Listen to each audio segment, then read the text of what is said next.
হলদিয়া চলে আসছে মনে হচ্ছে। 2000 years later. প্রায় 1 কোটি বছর পর আমি আমার সেই বান্ধবীর সাথে দেখা করেছিলাম যার সাথে আগে একটা দিন কথা না বলে কাটতো না। আসসালামু আলাইকুম এভরিওয়ান। তোমরা তো প্রায়শই জানো হলদিয়াতে নতুন বাজার কলকাতা ওপেনিং হয়েছে, তো কিছু জিনিস কেনাকাটা করতে গিয়েছিলাম অ্যান্ড সব থেকে বড় কথা দুজন দেখা করছিলাম। এইটা আমাদের কাছে সব থেকে স্পেশাল। যদি কিছু নাও কিনি, দুজন যে দেখা করেছি এটা আমাদের কাছে সব থেকে সেরা মুহূর্ত। কারণ আমরা দুজন ফ্রেন্ডের থেকেও বেশি কিছু বোনের মতো।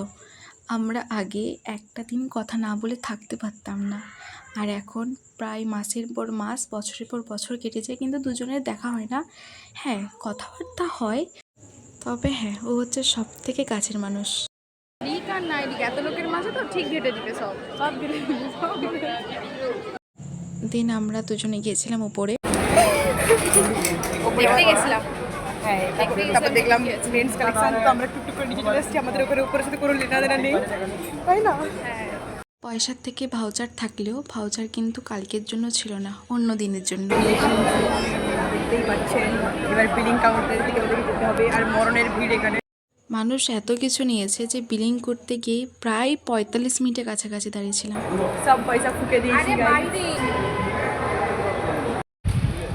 ভালো, আজকে ফার্স্ট অনেক দিন না, দিন পর। ওই জন্য তারপর আমরা যেতাম মেন অনেক কথা দিন আমরা পর। একসাথে বেরিয়েছি। অনেক দিন পর একসাথে বাড়িয়েছি তো, ওই জন্য।